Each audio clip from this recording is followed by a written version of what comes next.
Egunon, eskerrik asko. Agraeixo la invitació per poder participar avui en aquesta jornada i content de poder ser aquí i de poder exposar la nostra feina, la nostra activitat, les nostres idees, com també escoltar les que des del País Basc se'ns facin arribar. L'intercanvi d'opinions és constructiva i sempre tenim coses per aprendre els uns dels altres. Us plantejaré les actuacions i la visió que tenim des del Govern de la Generalitat amb el tema de la diversitat a partir del fet migratori, que és el que em correspon institucionalment en aquest govern. En tot cas, primer començaré amb una exposició de quina és la situació des del punt de vista demogràfic a Catalunya en aquests moments. Encara que la jornada parli de països catalans, l'àmbit institucional amb el qual treballem o treballo personalment és el del Principat de Catalunya i, per tant, bàsicament em centraré en aquest territori. Dir-vos que si heu sentit discursos del president de la Generalitat, el senyor Artur Mas, molt sovint, quasi a cada discurs, quan parla dels ciutadans, parla dels 7 milions i mig de catalans i catalanes.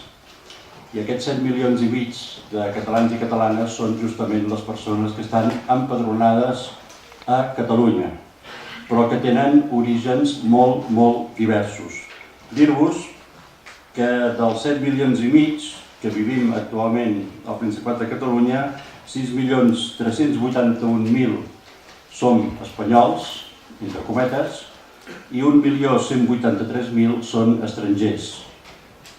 Entre aquests estrangers, que representen el 15,6% de la població, hi ha uns 238.000 marroquins, 105.000 romanesos, 59.000 equatorians, 50.000 bolivians, 49.000 xinesos, 49.000 italians, dels quals més de la meitat són argentins nacionalitzats a partir de l'ascendència d'un avi o d'un besavi, com el papa. El papa, si vingués a Catalunya, constaria com italià també, per ascendència europea. 47.000 pakistanesos, 41.000 colombians. Així anem baixant. A la primera comunitat subsahariana són 20.000 senegalesos, després també hi ha 17.000 russos, etc. Hi ha una llista llarguíssima de nacionalitats. Us he dit les més nombroses. Cal dir que si respecte a l'estat espanyol, Catalunya és el 16% de la població, aproximadament. A Catalunya viuen el 21% dels immigrants estrangers que hi ha a l'estat espanyol, però també entre aquests hi ha el 27% dels immigrants extracomunitaris. És a dir, un de cada 3 immigrants extracomunitaris que hi ha a l'estat espanyol està vivint en aquests moments a Catalunya. Si agrupem, en lloc de parlar per països, parlem per altres conceptes o els agrupem, cal dir que la llengua oficial del país d'origen d'aquestes persones que viuen al nostre país els agrupem segons aquesta llengua oficial de cada país. Tenim que el 30% tenen un origen de país en llengua espanyola, el 22% altres llengües romàniques, el 21% en llengua oficial àrab, el 14% llengües germàniques i el 12% altres. Cal dir que, a part d'aquesta diversitat lingüística, i ahir es va esmentar en aquesta taula, inclou un cens d'unes 250 llengües familiars diferents que es parlen a Catalunya. Tenim especialistes que ho han estudiat. Hi ha diverses llistes entre llengües, dialectes i variants diverses, però la xifra que més o menys s'ha consolidat és de 250 llengües diferents que es parlen a Catalunya. Una pregunta que ens podem fer és evident que la primera i segona llengua més utilitzades a Catalunya són el català i l'espanyol, o l'espanyol i el català. Però la pregunta és quina és la tercera llengua més utilitzada a Catalunya? No tenim un cens, però la meva percepció és que és també una altra llengua minoritzada, és a dir, l'amazic. la llengua berber, tenint en compte que la població immigrada més nombrosa és la marroquina, que la major part dels marroquins venen del nord i de zones de llengua amaziga. Per tant, podem dir que la tercera llengua molt probablement és l'amazic i que la quarta segurament és l'àrab marroquí. Aquestes són les 4 llengües més parlades a Catalunya en aquests moments. Si deixem de costat el tema lingüístic i parlem d'altres conceptes, quan parlem de diversitat no només hem de parlar de llengua i pensem en el substrat religiós de cadascú, tampoc no podem saber quina religió practica cadascú, però sí que sabem quina és la religió dominant al país d'origen. Podem dir que el 61% de la població immigrada estrangera és d'origen cristià, el 30% musulmà i el 8% altres religions com els sikhs, els hindús, budistes, etc. Entre aquest 61% cristià hi ha un altíssim percentatge d'evangelistes de tradició protestant. Cal dir que encara que les grans religions o ascendència religiosa són aquestes, també tenim temples i tenim creients de pràcticament totes les religions presents al món, almenys les grans religions tenen la seva presència formal a Catalunya. I tot això que us he dit fins ara és parlant d'estrangers. Quan parlem d'immigració no sé si sempre hem de parlar d'estrangers. Hem de tenir en compte que hi ha persones que hi han nascut i que tenen la nacionalitat espanyola, però de pares immigrants estrangers, o també que hi ha uns quants milers de persones que han aconseguit la seva nacionalitat. Han aconseguit la nacionalitat espanyola, sobretot llatinoamericans, que només amb 2 anys de residència, d'acord amb els acords bilaterals i les lleis espanyoles, poden començar a tramitar la nacionalitat. La resta han d'esperar 10 anys, però en qualsevol cas en aquests moments hi ha més de 250.000 persones ja nacionalitzades. Per tant, si prenem el concepte d'immigració en el sentit més ampli de persones que han vingut d'altres països, tinguin la nacionalitat que tinguin, estem parlant no d'un 16% de la població, sinó d'un 19%. És a dir, que un de cada 5 catalans i catalanes té origen amb la immigració recent. Insisteixo, amb la immigració recent d'aquest segle XXI.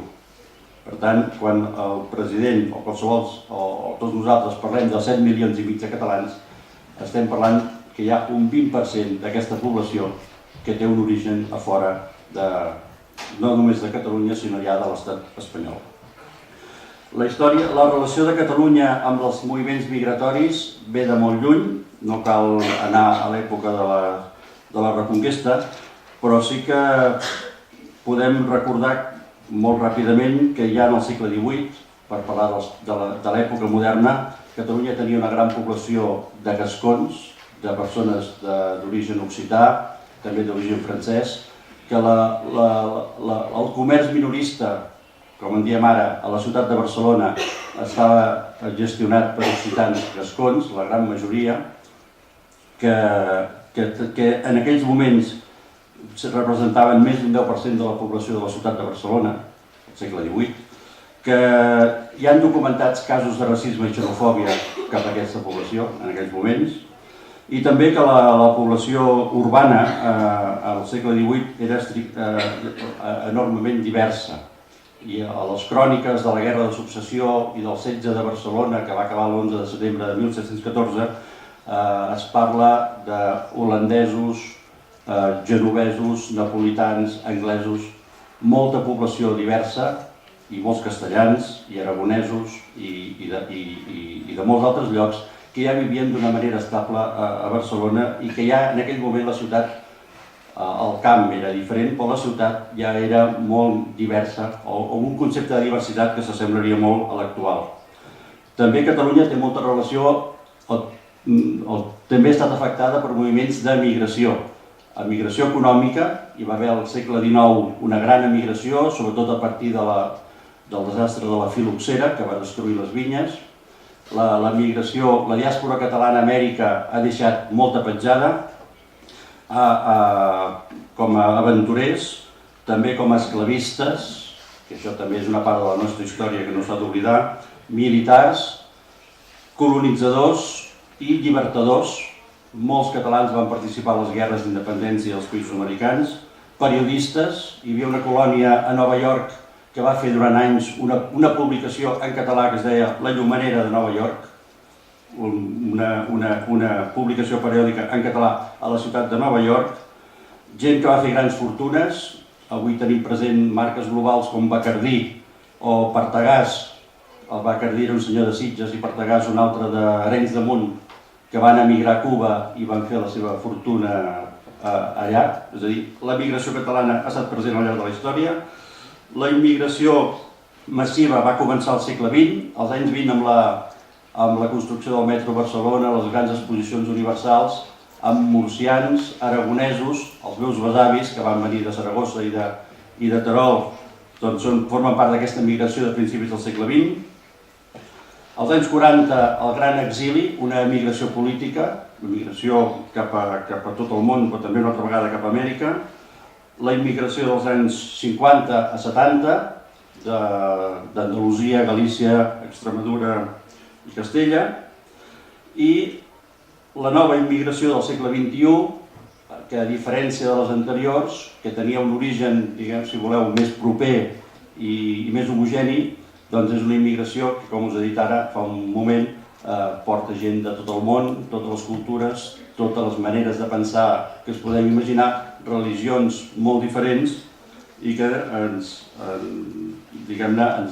aporten una immigració completament diferent de les anteriors, però que no deixa d'haver-hi una certa, diguem-ne, continuïtat històrica en aquest tornar de persones des del nostre país. Ara, avui, el 2013, no us sabria dir si estem en un procés d'immigració o d'emigració. En aquests moments s'estan produint, degut a la crisi, tota mena de fenòmens migratoris. Tenim encara immigració. La immigració legal que tenim en aquests moments és de reagrupaments familiars, persones que treballen, que estan estabilitzades econòmicament, que tenen un habitatge en condicions, agrupen la seva família. També tenim una quantitat difícil de quantificar d'immigració irregular, però són persones, siguin com siguin, que arriben a Catalunya i que s'instal·len. Hi ha un procés de reimmigració, persones que s'han quedat sense feina per la crisi i que estan anant cap a Europa o cap a altres països. Ens consta de molta gent que ha anat a Bèlgica, Suïssa, França, sobretot en el món de la construcció, que és precisament el camp laboral. Ja s'acaba el temps, perdó. Això només era la introducció. Dir-vos, perdoneu, simplement, la conclusió que es pot treure de tot això és que malgrat aquests moviments migratoris tan exagerats i tan constants, la identitat, el fet nacional català s'ha mantingut. S'ha mantingut per la capacitat d'integrar les diferents onades migratòries i també la capacitat de la consciència col·lectiva i dels dirigents de cada moment, sigui en democràcia o sigui en dictadura, d'incorporar aquestes persones a la identitat del país. Per anar només al final del franquisme i els últims anys, recordar la frase famosa que avui s'ha esmentat aquí, adaptada al País Basc, que és català qui viu i treballa a Catalunya. És un eslògan que es va difondre als anys 60-70, quan ja la immigració de la resta de l'Estat era molt important a Catalunya. Els llibres de Paco Candel, un immigrant que va fer el llibre dels altres catalans, que ara se celebren els 50 anys de la seva publicació, ja reflexionant i parlant de tot aquest fet migratori. Durant la transició, el Partit Comunista, el PSUC, va difondre un eslògan també molt important que va marcar jo diria que un abans i un després, que és Catalunya, un sol poble, també difós per altres sectors, i és a dir que la necessitat de no crear diferents comunitats, sinó d'integrar-ho tot en una, ja ve d'aquella època, quan ja estem en democràcia i amb autogovern, i ja es comença a detectar la immigració actual, la immigració recent de tot el món. Es crea amb el govern de Jordi Pujol l'any 2000 la Secretaria d'Immigració del govern, la primera unitat operativa de gestió d'aquest fet, que va fent diferents plans de ciutadania, plans d'immigració. L'any 2008 es signa el Pacte Nacional per la Immigració. No m'hi refereixo perquè crec que l'Oriol Amorós en parlarà amb més detall i tampoc no em queda més temps. El 2010 s'aprova al Parlament de Catalunya la llei d'acollida, que estableix tot un marc legal de gestió de l'arribada de persones i la formació que se'ls dona per facilitar la igualtat d'oportunitats, la integració i l'encaix amb la societat d'acollida. El 2012 vam aprovar, ja amb el govern actual, un text de consens d'adaptació i d'impuls del Pacte Nacional per la Immigració, i dir-vos en tot cas que el model actual que estem gestionant a Catalunya es basa en els següents principis. Ja intento anar de pressa per no allargar més temps. Primer, treballar al màxim possible el consens. A Catalunya estem treballant la immigració amb un consens polític guanyat el 2008 amb el Pacte Nacional per la Immigració, que inclou gairebé tots els partits polítics. Només el Partit Popular i Ciudadanos estan fora d'aquest consens polític, però sí que hi ha un consens social amb els agents socials, siguin sindicats i patronals, les entitats socials, humanitàries, de solidaritat, les entitats pròpies formades per persones immigrades, etc., que estem treballant tots amb la mateixa línia. Continuïtat institucional. Cada vegada que hi hagi un canvi de govern no ens plantegem canviar de polítiques migratòries. Hem intentat, des del 2000, que es va crear la Secretaria d'Immigració, fins ara, i encara que hi ha hagut canvis de govern, mantenir una línia coherent i continuista.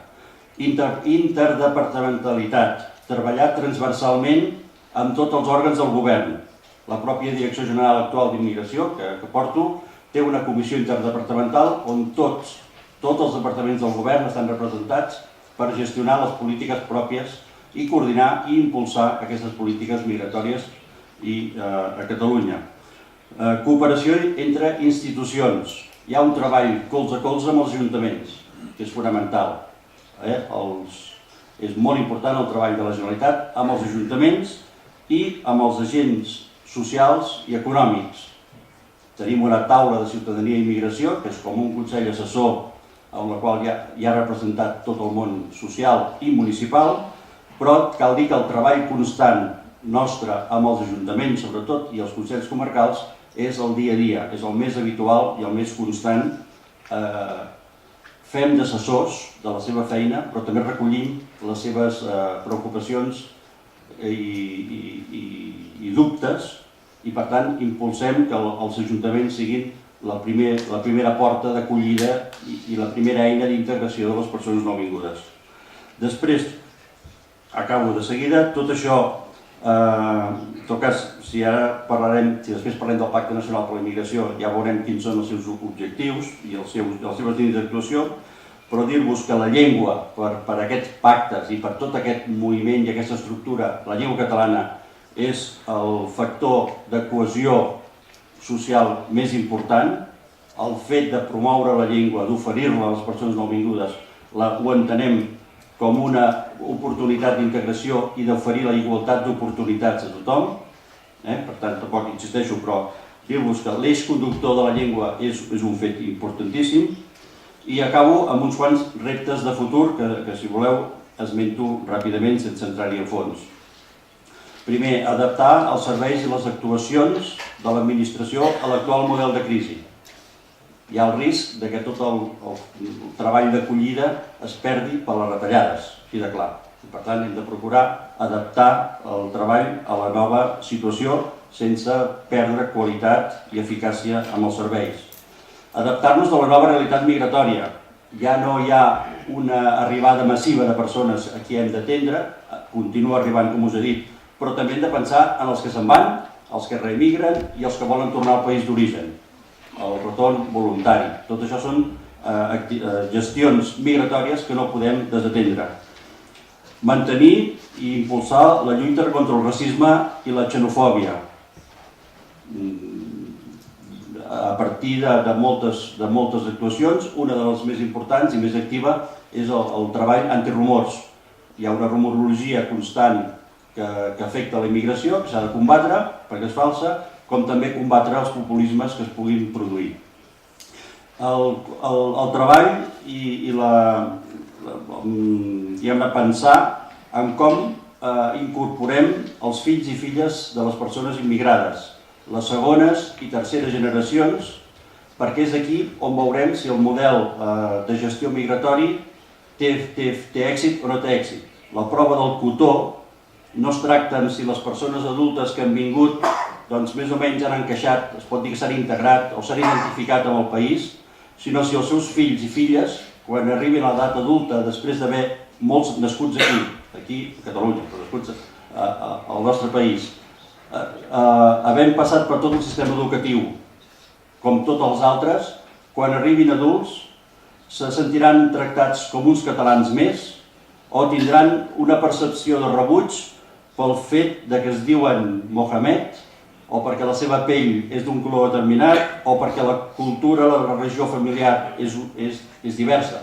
És a dir, aquesta diversitat entre els propis catalans ja formats i nascuts a Catalunya, hem de veure si això produeix algun tipus de rebuig o hi ha normalitat. Aquí és la prova on sabrem si el procés, si el treball de la integració realment ha funcionat o no ha funcionat. I l'últim repte que tenim, i això ja crec que enllaçarà amb les intervencions posteriors, és incorporar la immigració a l'actual procés de transició nacional, a la construcció de l'estat propi per Catalunya, a la qual la població immigrada no s'ha de sentir en cap moment exclosa. En tot cas, han de ser persones que entenguin que el futur del país, un futur de llibertat, també els afecta i per tant també han de participar en aquest procés. Aquesta és la meva intervenció, perdoneu si m'he allargat, però crec que havíem d'exposar aquesta feina i resto a la vostra disposició per aclarir tots els dubtes que tingueu després. Moltes gràcies.